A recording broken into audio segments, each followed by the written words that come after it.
Garlic mushroom பண்ணுறதுக்கு நமக்கு கண்டிப்பாக பட்டர் தேவை. ஸோ ஃபஸ்ட்டு பட்டர் சேர்த்ததுக்கு அப்புறமா அதுக்கு கூடவே எண்ணெய் சேர்க்கணும். இப்போ இந்த பட்டர் மெல்ட் ஆகட்டும். எண்ணெயும் சூடானதுக்கப்புறம் நம்ம மஷ்ரூம் சேர்க்கலாம். இப்போ இந்த பட்டர் எல்லாம் கம்ப்ளீட்டாக மெல்ட் ஆனதுக்கப்புறமா எண்ணெயும் சூடாயிடுச்சு. ஸோ இப்போ இதில் மஷ்ரூம் சேர்க்கணும். இதுக்கு நீங்கள் மஷ்ரூம் கட் பண்ணி சேர்க்கலாம். பட் ஃபுல் மஷ்ரூமாக சேர்த்தா சாட்டட் மஷ்ரூம் வந்து இன்னும் டேஸ்டியாக இருக்கும்.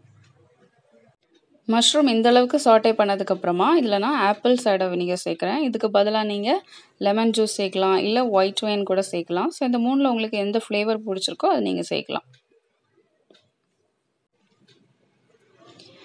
இப்போ இந்த டிஷ்ஷுக்கு தேவையான அளவு உப்பு சேர்க்கணும்.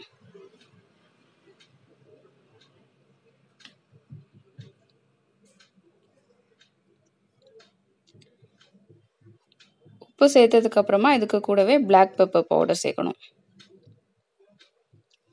இந்த ரெண்டையும் ஒரு வாட்டி நல்லா மிக்ஸ் பண்ணிடலாம். அடுத்தது நம்ம இதில் ஒரு 1/2 கப் அளவு கொத்தமல்லி இலை நல்லா ஃபைனாக சாப் பண்ணி சேர்க்கணும். கொத்தமல்லி இலை சேர்த்ததுக்கப்புறமா இந்த சாட்டட் மஷ்ரூமோட மெயின் ஐட்டம் கார்லிக் தான். ஸோ இந்த பூண்டு பேஸ்ட்டு சேர்க்கணும். இப்போ இந்த பூண்டோட ரா ஸ்மெல் போகிற வரைக்கும் இதை நல்லா சாட்டே பண்ணணும். இப்போ அந்த கார்லிக்கோட ரா ஸ்மெல் எல்லாம் போயாச்சு. ஸோ நம்ம இப்போ ஃப்ளேம் ஆஃப் பண்ணலாம்.